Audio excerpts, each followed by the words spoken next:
श्रीराम जय राम जय जय राम, श्रीराम जय राम जय जय Ram. 15 November. काळजीचे मूळ कर्तेपणात। आनंद पाहायला आपल्याला दुसरे कुठे जावे लागते का? नाही। जो स्वतःच आनंद रूप आहे त्याने आपण होऊन मी दुःखी आहे असे मानून घेतले आहे। एक जण आपले तोंड आरशात पाहायला गेला, पण त्याला ते दिसले नाही। त्यावर दुसरा एक जण म्हणाला, मी दाखवतो असे म्हणून आरशावर मळ बसला होता तो पुसून त्याने आत पाहायला सांगितले, तेव्हा तोंड स्वच्छ दिसले।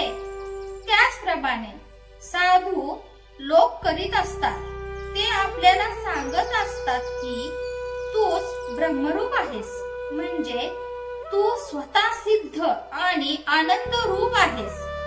परंतु आपण काय करतो की हा प्रपंच माझा आहे असे समजतो आणि त्यामुळे त्यातले सर्व सुख दुःख आपण आपल्यावर लादून घेतो। ज्याने तो उत्पन्न केला त्याला तो रक्षण करण्याची शक्ती असते आणि तो ते आपल्या इच्छेप्रमाणे करीतही असतो। पण तिथे आपल्यावर कर्तेपणा ओढून घेऊन आपण सर्व काळजी करीत बसतो। वास्तविक आपल्या हाती काय आहे?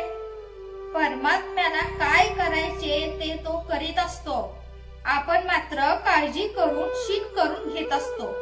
म्हणूनच काळजी सोडून देऊन आपण भगवंताला शरण होऊन राहावे।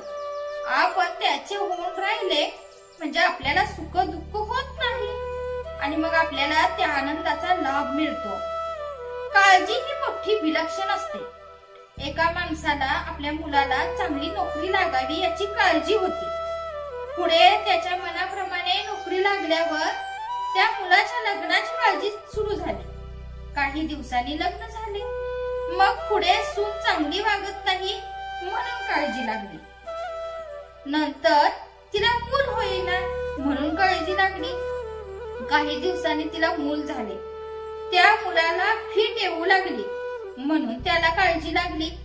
शेवटी आणखी काही दिवसांनी मुलाची फीट बरी झाली, पण त्या म्हाताऱ्यालाच फिट्स येऊ लागल्या आणि अखेर काळजी करीत करीतच तो मरून गेला। काळजी ही आपल्याला भगवंतापासून खरेच काळाच्या स्वाधीन करते। आपण काळाच्या स्वाधीन झालो की आपली बुद्धी भ्रष्ट होते। खरे म्हणजे काळजीचे मूळ माझेपणात आणि कर्तेपणात आहे आणि खुद्द कर्तेपणाचे मूळ भगवंताच्या विस्मरणात आहे। व्यवहारी माणसे मोठी हुशार असतात, भगवंताला साक्षी ठेवून काळजी करतात, हा तर त्याच्याही पेक्षा मोठा गुन्हा आहे। काळजी लागणे स्वाभाविक आहे, ही कल्पनाच आधी आपण मनातून काढून टाकली पाहिजे। आपली काळजी का सुटत नाही? या प्रश्नाचे उत्तर अगदी सोपे आहे। काळजीने आपल्याला धरण्याच्या ऐवजी आपणच काळजीला घट्ट धरून ठेवतो, मग ती सुटणार कशी? ज्याने भगवंत आपलासा करून घेतला त्याला काळजीचे कारण उरत नाही। जय जय रघुवीर समर्थ। आजचे बोधवाक्य, संकट आले तरी काळजी करू नये।